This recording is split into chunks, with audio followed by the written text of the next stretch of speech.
The economic situation in Germany following World War I and the Versailles Treaty led to the wholesale implementation of Hitler's policies. They started killing children first, and then a bit later on started killing adults.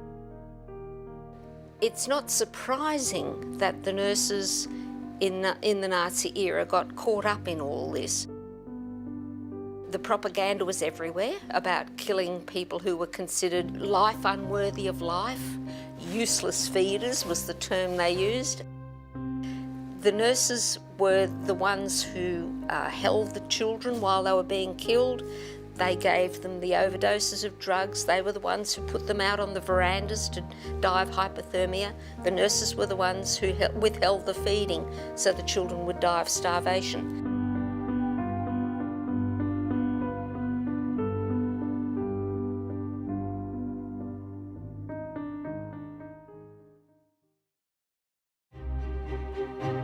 After World War I ended in 1918, Germany went through severe economic hardships, and the nation saw the rise of different political factions and ideals. One group that emerged was Adolf Hitler and his National Socialist Party.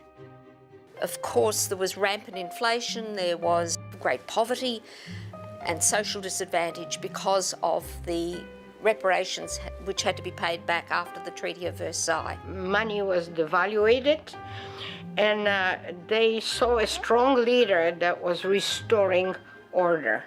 By 1933, Adolf Hitler and the Nazi Party had taken control of Germany, and this began a period of racial hygiene laws, persecution, and death camps.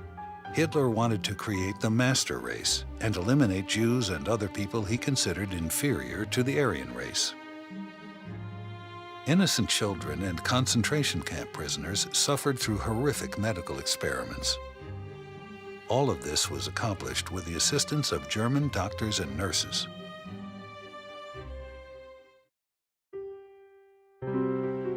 The basis for Hitler's plan of racial hygiene was a concept called eugenics, which is the pseudoscience of developing a superior race. Before Hitler came to power, across the world, the whole theory of eugenics was something that many nations had embraced. Eugenics is the belief that through selective breeding, whether it's cows, sheep, people, whatever, through selective breeding, positive eugenics is the ability to breed offspring that will carry the best traits. This theory of eugenics, how people should be allowed to breed to the benefit of the human race, and those who weren't fit and healthy should not be allowed to have children. Caught on in England, the United States, Japan, Scandinavia. Germany was not at the forefront of this. And the Nazis actually learned much of their eugenics initially from the U.S. Some of these eugenic healthcare policies were developed in the United States in the late 19th and early 20th centuries. These U.S. policies were emulated by Germany and incorporated into the governing philosophy of applied biology. There were laws on the book in Virginia that said that you could sterilize people, and the Nazis took their 1933 sterilization law and mimicked it after the U.S. law. Yeah, in fact, there was a time in which there were letters in the U.S. journals saying, look, the Nazis have gotten ahead of us. We've got to catch up.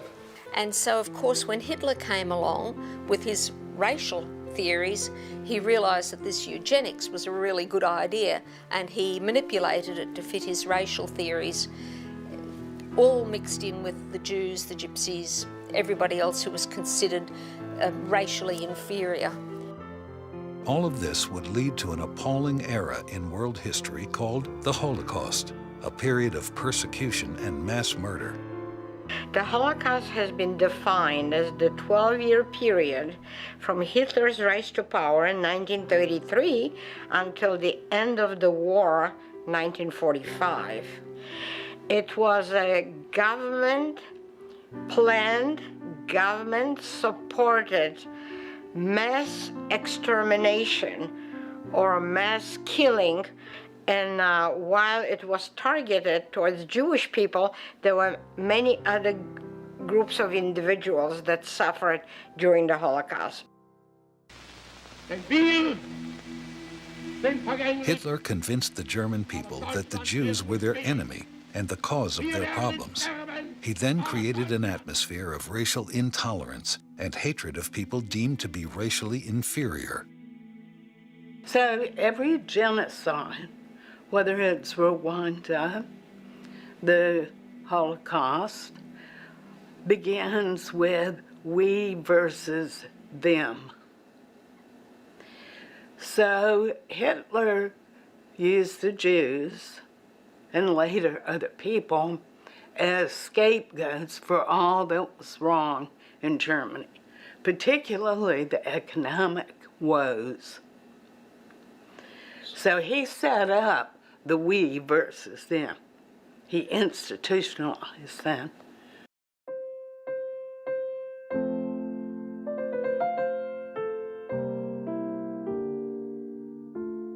In 1933, the Nazi government passed the Nuremberg Laws for the protection of hereditary health.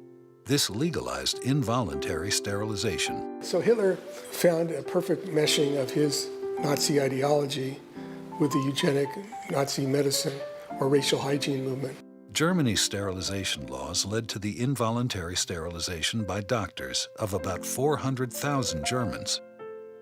Nazi doctors sterilized citizens against their will, euthanized 200,000 disabled German children and adults, and created the gas chambers and crematoria that were used for the mass murder of 6 million Jews, Poles, and Gypsies. Without the full support of physicians, scientists, and nurses, the Holocaust, as it unfolded, could never have happened. In the U.S., there were laws that could require that people be sterilized against their will. Sterilization laws were widespread in the U.S., most notably in Indiana and North Carolina. But other states, including California and Virginia, allowed sterilization even into the 1970s. In fact, in the early 20th century, the U.S. led the world in compulsory sterilizations. A very famous law was passed in Virginia that said it was okay to sterilize the retarded. And it was brought before the Supreme Court, and Oliver Wendell Holmes said 3 generations of imbeciles is enough, saying that it was okay to sterilize. But it didn't go further. While in Germany it became the leading ideology, then it was implemented into action. Hitler promised the German people they were creating the master race. I think the master race would have been the Nazis' view of a strong, blonde, blue-eyed, healthy person who had no genetic defects and who was pure Aryan.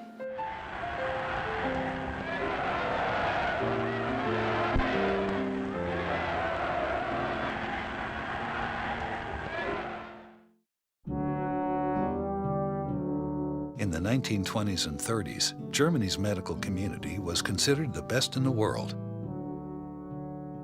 You weren't a real doctor in the U.S. unless you went to Germany to study, and then you came back and said, I studied in Germany. I think with that came some arrogance and some feeling that we are so superior to everybody else. I studied medicine in Germany. I know some of the best teaching of anatomy, physiology, and medicine came from Germany. Germany was very advanced, not only in the medical field, but Germany was the best civilization among the European countries. It was the height of technology, the height of science. How was it possible that these people became murderers?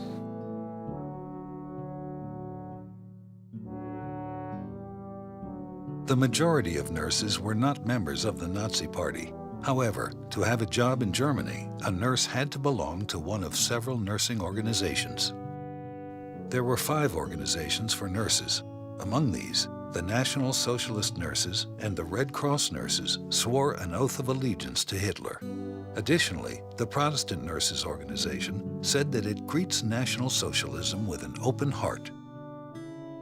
Surprisingly, more physicians, percentage-wise, joined the Nazi Party than the population in general. And I think physicians were very taken with the fact that we can use our science to improve the human race. Many physicians and nurses enthusiastically supported the Nazi regime and were involved in all aspects of the Holocaust. About 40% of German physicians were in the Nazi Party, while the lawyers and teachers and the other white-collar professions joined in much lesser numbers. If you didn't join the Nazi Party, there was no retribution. Using inflammatory propaganda, Hitler and the Nazis began a campaign against the Jews. And I know that my father used to say that bad things are happening to Jewish people in Germany. They're being discriminated against. Jewish children can no longer go to their regular school. People cannot keep their jobs at the university or other professions. Hitler said, follow me, never mind God, never mind religion. Just follow me, do what I am asking you to do. And since the regime was totalitarian, and they were very good at public campaigns and propaganda, and they had enough scientists and physicians that were already marching to the drum. Propaganda is an extremely powerful way to convince people to their way of thinking. Germany's medical establishment began to support the Nazi Party, except for Jewish doctors, who were ostracized.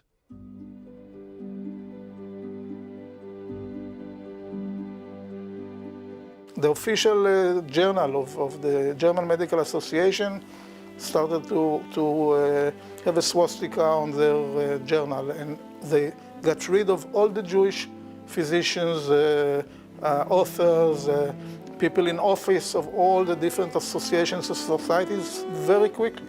And in 5 or 6 years, they got them out of all the academic and professional establishment.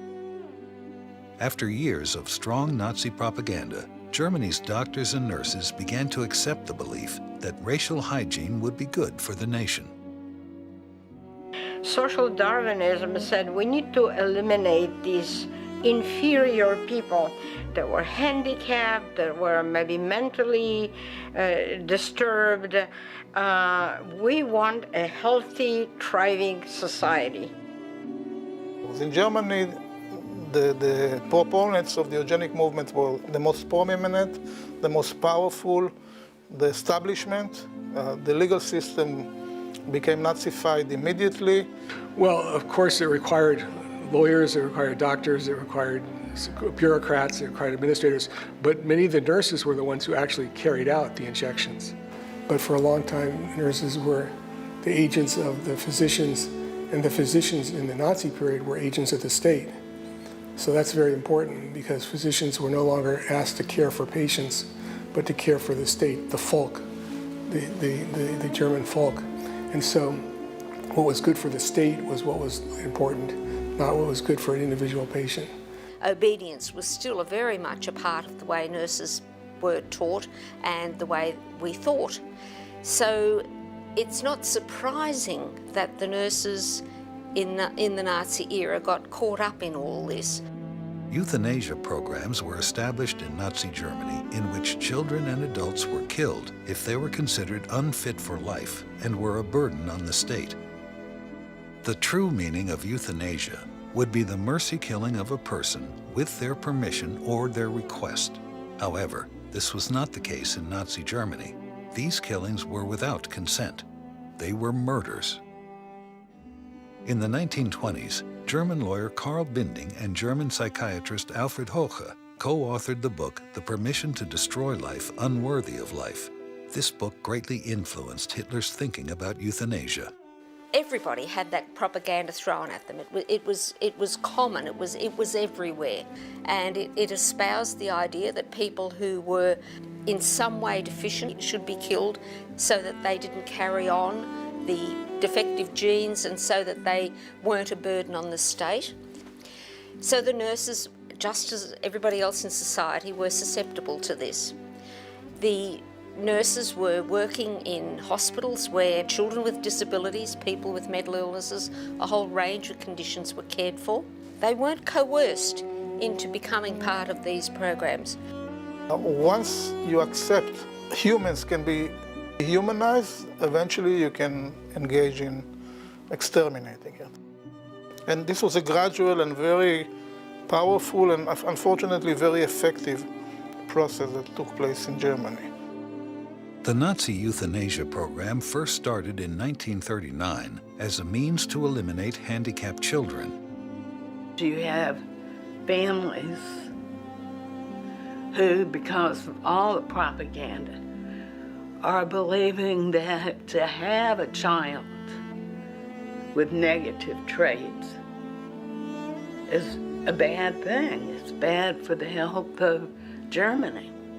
They were killing children with disabilities, children with Down syndrome, children with cardiac anomalies, children with cerebral palsy, children who didn't develop normally, who were considered to be useless feeders. That was the term used.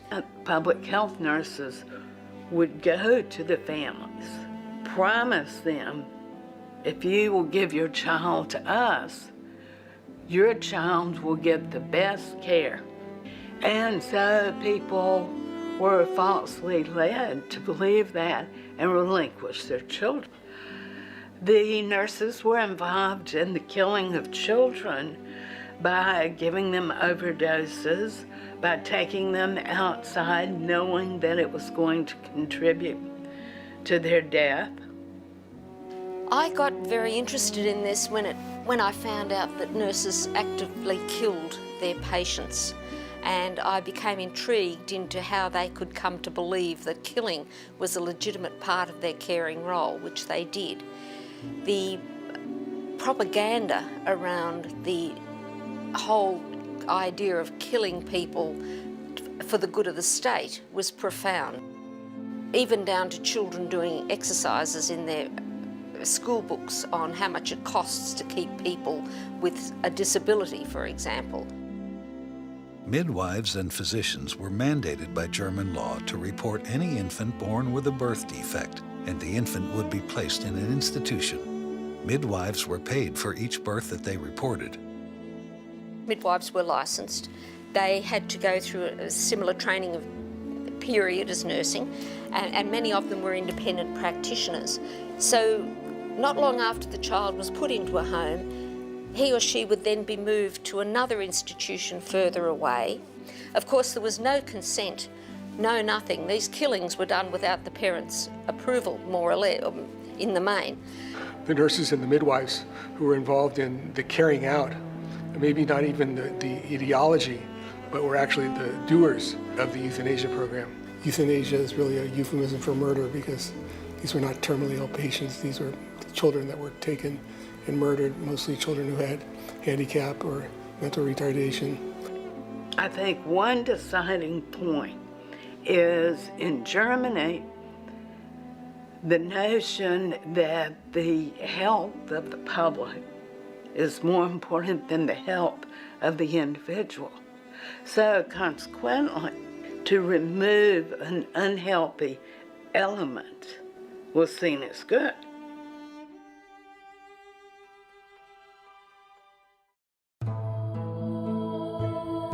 In September 1939, a decision was made to develop an adult euthanasia program for patients in psychiatric facilities. Hitler picked the date to coincide with Germany's invasion of Poland. To expand it to include adults, the only way we're going to make this acceptable is to say we need these hospital beds for the war wounded. Why should the state pay to keep totally disabled people alive when our young guys are sent to the front, need to come back home and have care? The name of this killing organization was T4. Eventually, 6 killing centers were established. medical staffs were ordered to fill out questionnaires to evaluate whether their patients should live or die. Patients were placed in gas chambers that looked like showers.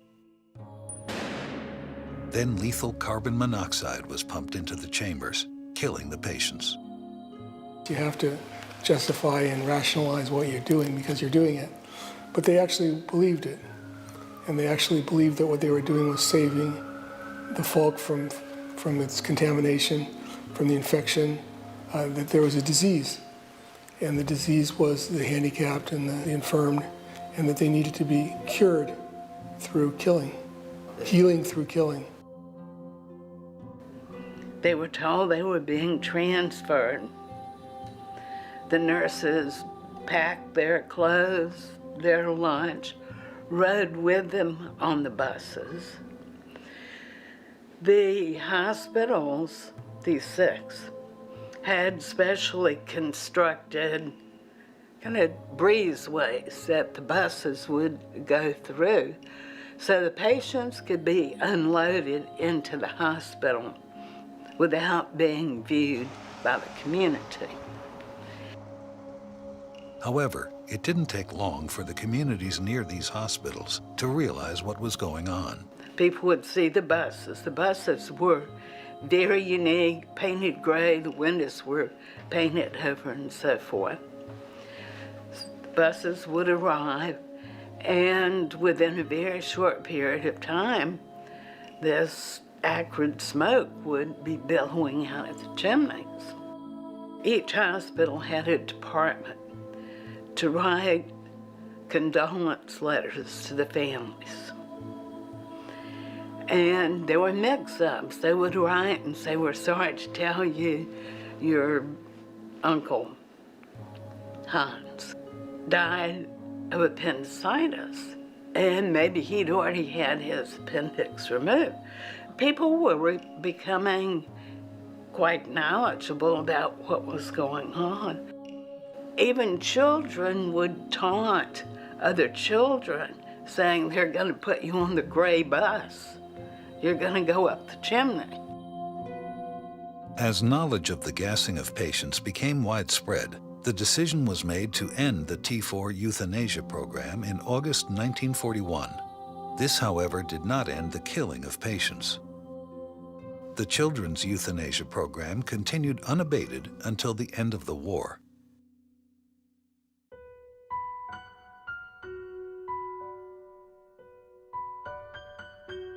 After the end of the T4 program, physicians were granted permission to provide a merciful death to any person they deemed to be suffering.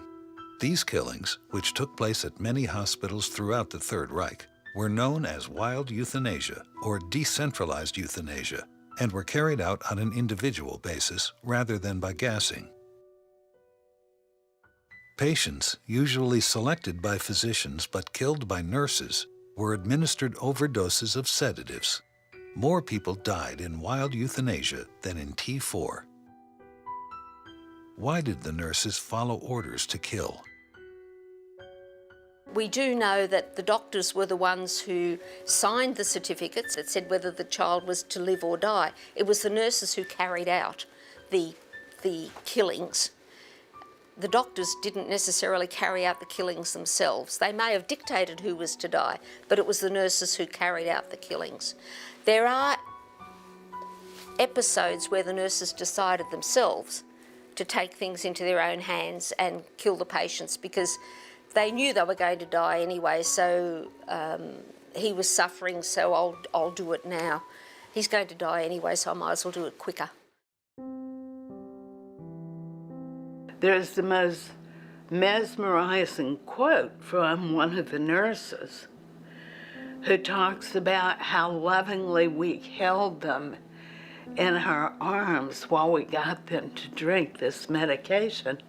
We didn't want them to suffer more than necessary while they were killing them. More than 70 years later, the question of how Germany's nurses became involved in these killings still intrigues historians. Well, it is, of course, a multifaceted phenomenon, I think, what happened there. But it is a very good example of you start one thing and then it leads to something a little worse and a little worse. So at first, if they were asked to hold a patient while somebody else did something, an injection or whatever, they could do that, and they could say to themselves, I'm not the one taking any action here. And then from there, it's a shorter step to, well, you give the injection. For some nurses, I can see that they could easily fall into the trap of thinking that this was the right thing to do. To me, though, the whole issue is interesting because there's a line that, as a nurse, that you cross. And I think also in that era, nurses were very subservient and very obedient, and whatever the doctor said they should do, they felt they had to obey and do that, or fear the consequences. And similar to their obedience to physicians, nurses were also educated to be obedient to senior nurses, who at times also ordered killings. Nurses were involved in actually the killings themselves, either through active means or through passive means, letting patients starve, or exposing them to hazards where they would get pneumonia and other things and die.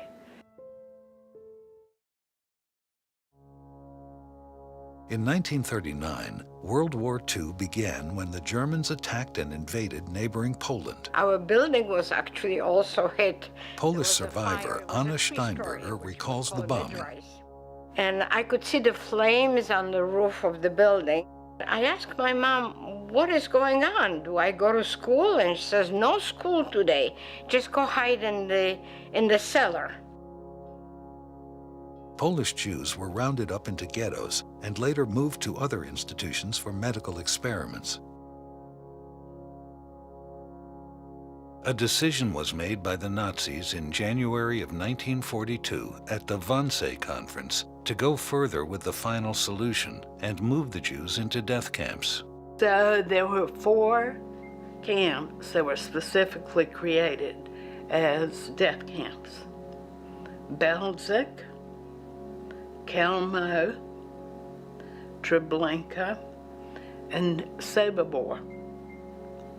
There were 2 additional concentration camps that developed a killing portion. That would be Majdanek and Auschwitz. Some skilled workers were kept alive to work in the camps.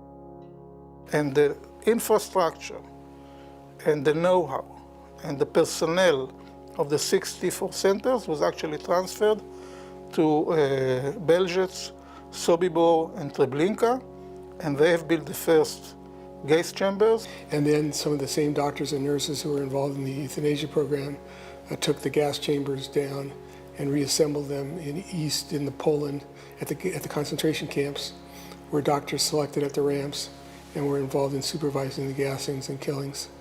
So physicians were involved in all aspects.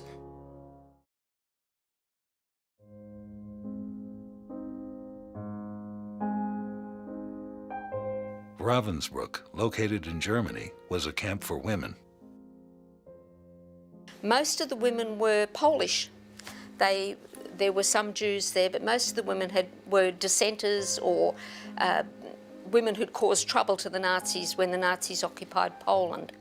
Ravensbrück was located close to one of the largest and most important hospitals in Germany, where a lot of research was going on. Reinhard Heydrich was the Nazi protector of Czechoslovakia, who in 1942 was killed by a bomb. He died from infection of the wounds that he got. He died several days later. Hitler demanded that doctors should find a cure for these deadly infections. And so Ravensbrück, which was close by, had all these women there that they used as lab rats, basically. The women were operated on by the surgeons from this hospital. They had things like wounds created in their legs that were filled up with sawdust, dirt, ground glass, to see what would happen to the wound, how wounds developed, how bone became infected. As some of these women were sent to the gas chambers afterwards, they were killed. Some of the women died, of course, from the experiments, and some of the women survived to give testimony in the trials. But nurses were definitely involved in those experiments. Many German physicians and nurses participated in medical experiments related to racial hygiene in the concentration camps and hospitals. One of the worst was Dr. Joseph Mengele, a member of the SS. Then the cattle car doors opened and we stepped down onto a little strip of land called the selection platform. We had no idea where we were. All we really knew that we did not arrive in Hungary, but we were taken to Germany, which meant to us that the end was near, because there were a lot of rumors for 4 years under Hungarian occupation that Jews were being taken to Germany and murdered. Eva Moses there were Kor 4 is of a us in the survivor of the family, notorious Auschwitz, children, where she and her twin sister Miriam suffered under Dr. Joseph Mengele and his experiments on twins.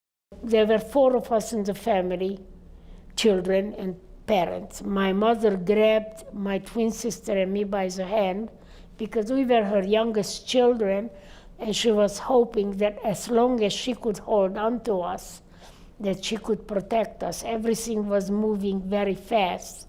I was on that little strip of land called the selection platform, not longer than 10 minutes.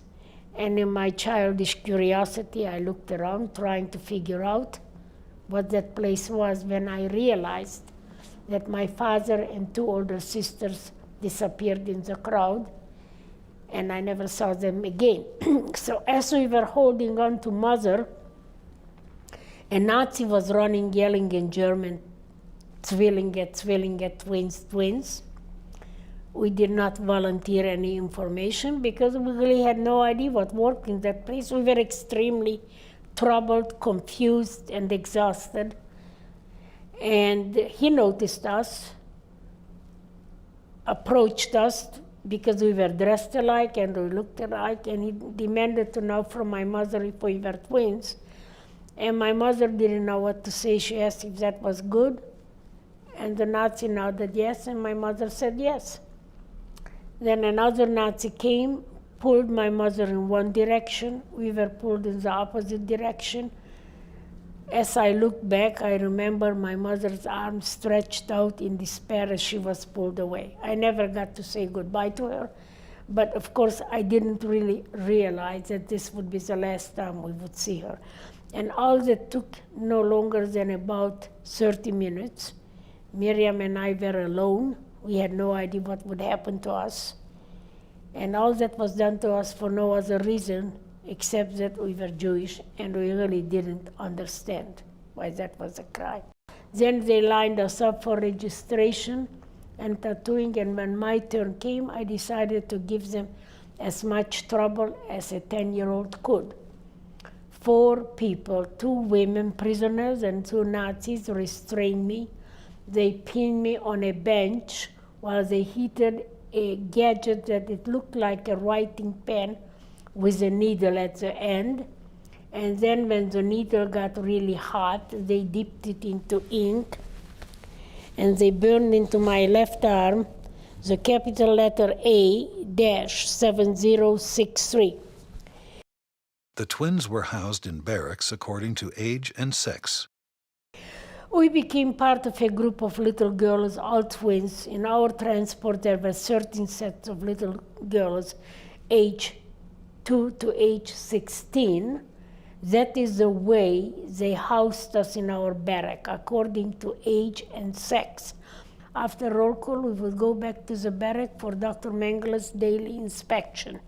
He would always come in, dressed in his shiny uniforms, gleaming black boots, white gloves, and a baton in his hand, and he would count us. He wanted to know. After breakfast, the twins would be readied for experiments. We would walk to Auschwitz I and placed naked in a barrack, maybe 20, 30 sets of twins, for 6 to 8 hours. Every part of my body was measured, compared to charts, compared to my twin sister.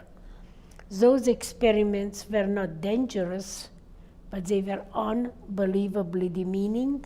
And even in Auschwitz, I couldn't cope with it for 6 to 8 hours. The only way that I could is by blocking it out of my mind. So even today, I have very limited information on those long hours. 3 days a week, the children would be taken to a blood lab. There, they would tie both of my arms to restrict the blood flow, take a lot of blood from my left arm. At the same time, they would give me a minimum of 5 injections into my right arm. The content of those injections, we didn't know then, nor do I know today. To the best of my knowledge, they were germs, diseases, and drugs, because the German pharmaceutical company was very heavily involved in the experiments in Auschwitz. After one of those injections, I became very ill with a very high fever, a fact I desperately tried to hide. The rumor in the camp was that anyone taken to the hospital never came back, so I did not want to be taken to the hospital. My fever was high, both of my legs and arms were swollen and very, very painful, and I had huge red patches throughout my body, the size of a small apple or an egg. According to the Auschwitz Museum, at least 1,500 sets of twins were used by Mengele in his experiments. Less than 200 survived. Some died as a result of the conditions in the camp, but the majority died as a result of the experiments. Oh no, they were truly monsters. The stuff that happened was horrendous. There's no ethical justification for most of what they did under the name of medical science. It was done totally without informed consent. The people used as lab rats had no choice.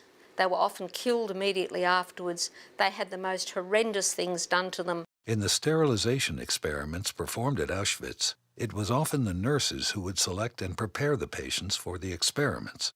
Then they assisted whatever the physician needed the nurse assistant to do, and kept it secret from the patients as to what was going to happen, giving false reassurance that everything is going to be all right, we're taking good care of you.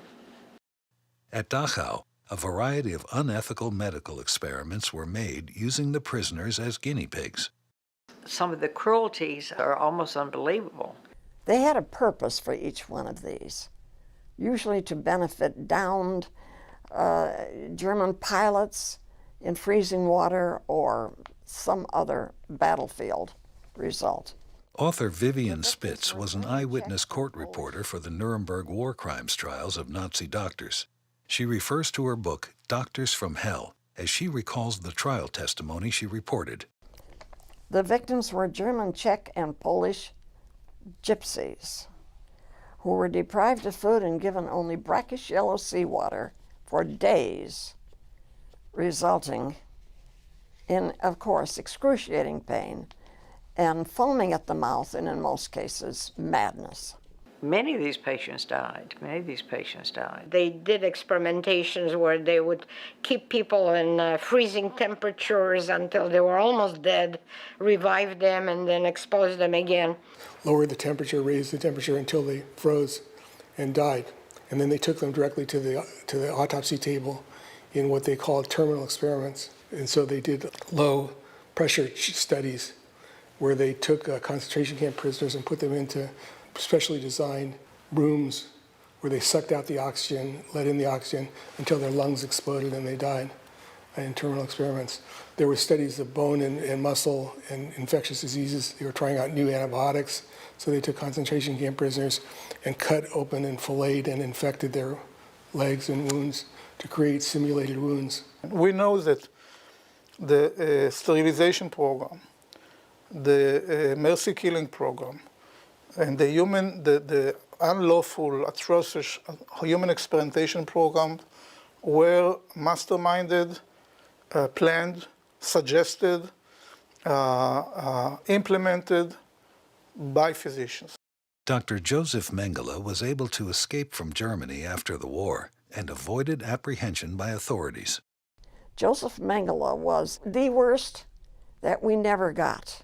Mengele's family was very wealthy manufacturers in Bavaria, and they managed to hide him until they could get him out of Germany. Dr. Mengele lived in South America until 1979, when he reportedly drowned while swimming at a resort in Brazil.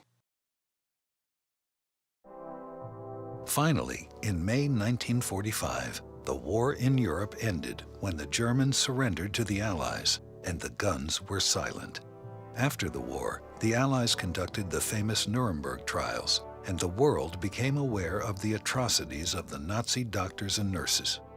We don't know the figures of the nurses who were involved because they were the workforce in these hospitals. Although nurses were not named as defendants in the medical trials at Nuremberg, the results of some of their actions during the war were brought to light. For example, the horrific experiments done on young Polish women at Ravensbrück and the killing of the disabled persons in the so-called euthanasia programs were made public. Nurses, however, were not exonerated for their crimes. Many stood trial later on, and several were hanged for their actions, including 2 male nurses from the Hadamar euthanasia site. Numerous subsequent trials of nurses resulted in prison sentences. At other trials, nurses were acquitted despite admitting their guilt. There was a trial for the nurses, and I think there were 14 in all, and none of them were convicted. The first trial of the first nurse and the first physician was in 1946, and it was the nurse and physician at Maseret's. And interestingly, both of them received the death sentence and were hanged. The nurses who were tried in 1965, there were 15 nurses from Maseret's to be tried. One killed herself the night before the trial, so 14 nurses were tried. And the reasons they gave were, I thought I was relieving people from their suffering. These people had no life at all. I needed to keep my job. I think probably loss of memory and other things that had changed during that time. The nurses were not held accountable. And they used the defense, too, that I was only following orders. Just following orders was not going to be an acceptable defense to murder, to genocide. And one of the things that came out of Nuremberg was the notion that everybody is responsible for their own actions. But the baffling thing to me is still the trial in 1965 of the 14 Maseret's nurses. They had had 20 years to think about what they had done. Those nurses did not deny what they did. One of them said, yes, I probably killed 210 people. Now, the nurses from Spiegelgrün were tried after the war. Anna Kachenka's one of them, and received several years in prison.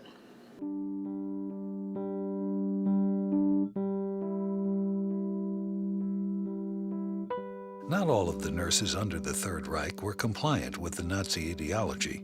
One Austrian SS nurse, Maria Stromberger, showed great compassion toward prisoners at Auschwitz. She had heard some of the things that were going on at Auschwitz and just could not believe it, because she said, we're a good and moral people. We wouldn't do this. So she went and said, transfer me to Auschwitz. I want to work there. So her goal was to work caring for the inmates.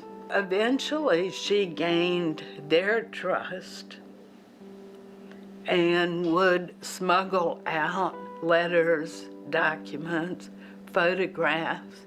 She smuggled in ammunition. She saved the lives of many of them. Perhaps the most famous of the trials held at Nuremberg before an international military tribunal was the so-called medical case, or the doctor's trial. Karl Brandt, who was the chief physician of Hitler, said, I did what needed to be done. This was good what we did. We made German people healthier. So people were convinced that they are doing something positive in all these atrocities. 23 physicians and scientists were tried for crimes against humanity. Crimes against humanity was a new concept, which was whether it be wartime, not wartime, there were certain things beyond the pale and we were going to hold people accountable. So genocide was a classic example of a crime against humanity. And so the doctors went on trial. Today, many of these killing centers are memorials open to the public. But in spite of the bucolic setting, they were centers of inhumane experiments, mass murder, and extermination. Many of these institutions remain working psychiatric hospitals even today. It looked like a college campus. It was beautiful. I've been to prisons, death camps in both Germany and Austria. It's not quite the same because the place is more or less clean and, of course, empty. And so you have to stand there and be there to kind of think, how would it have been when it was so crowded and it was so dirty and they didn't have water to drink. One of the patients I'm familiar with drank water from the floor and died from an infection. And it's just hard to be in those places and realize the conditions that were there.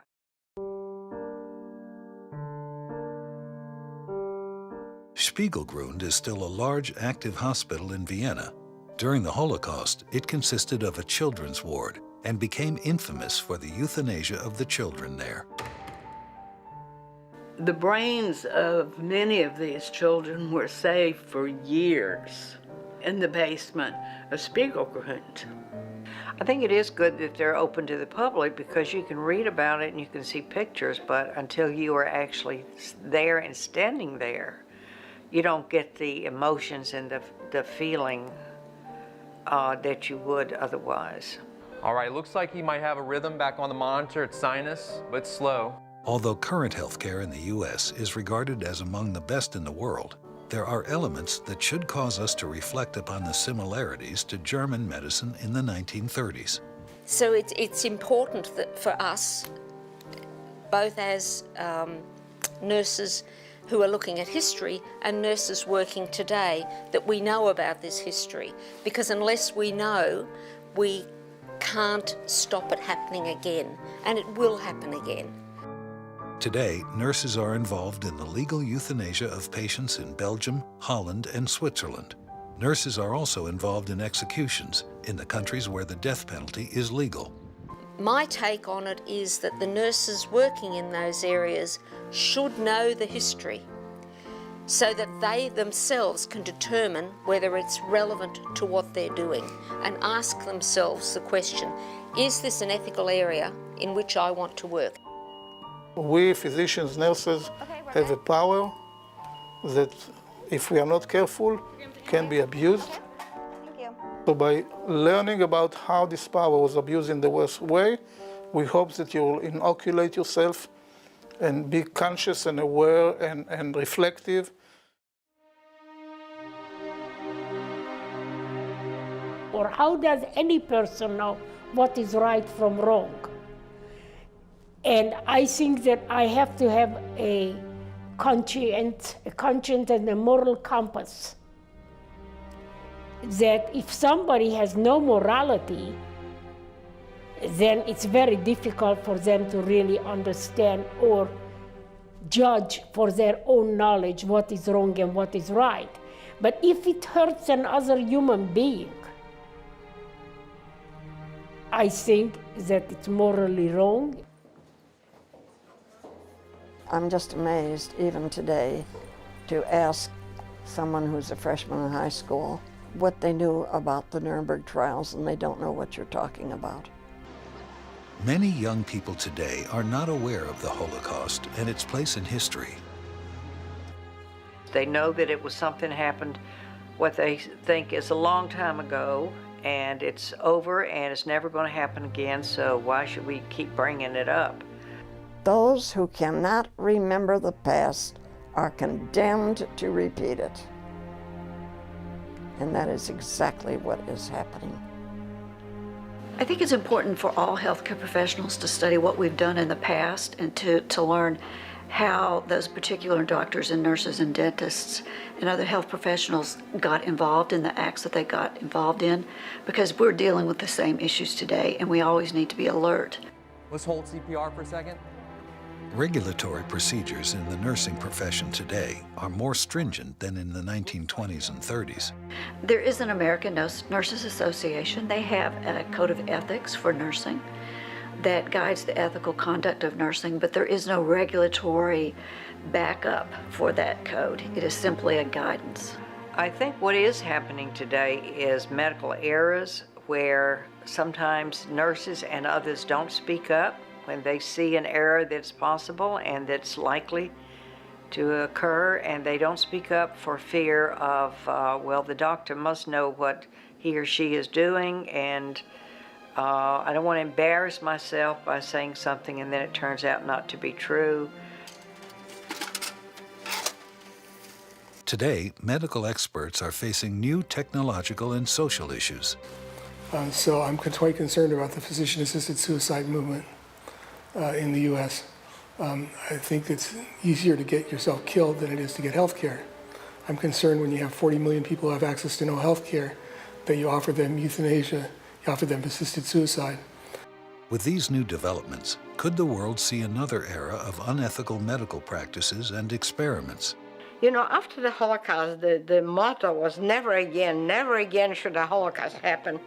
I think the lesson we have learned from the Nazi era and the Holocaust is that we are all vulnerable to outside pressures, influences, and that things can happen that we may not see at the time, that things are going awry, and that's why we have to all be on our guard, and we have to monitor ourselves, we have to monitor each other, because the healthcare environment is very challenging. A couple of takeaways from what we learned about the nurses in the Holocaust. I think the first one is how easy it is to become involved, especially in the beginning. How easy was it for those nurses just to take a patient to a special room? They didn't know what the room was for. They were simply taking a patient to a special room. How long did it take them to actually find out that every patient who went to that room did not come out alive? That could take quite a long period of time. Once you've started doing that, then maybe you're asked to help give a patient medication. So slowly the nurses could have gotten involved and not even known what they were doing. Learning about the Holocaust is a very powerful way to learn empathy and compassion. Only by educating people that we must learn to live in peace and harmony with each other, regardless of color of the skin or background or economic situation and so on.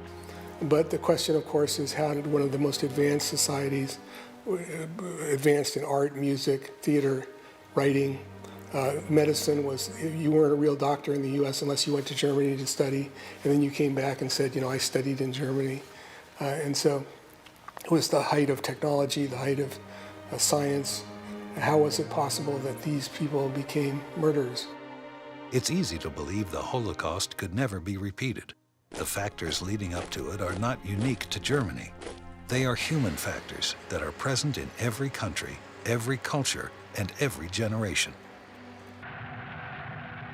If it could happen in one of the most advanced societies in human history, it can happen again anywhere. If it happened in Germany, then it can happen anywhere else, so we must be very, very vigilant. It's up to each of us to learn from the past and be ready to interrupt the forces that may try to exploit the few for the benefit of the majority.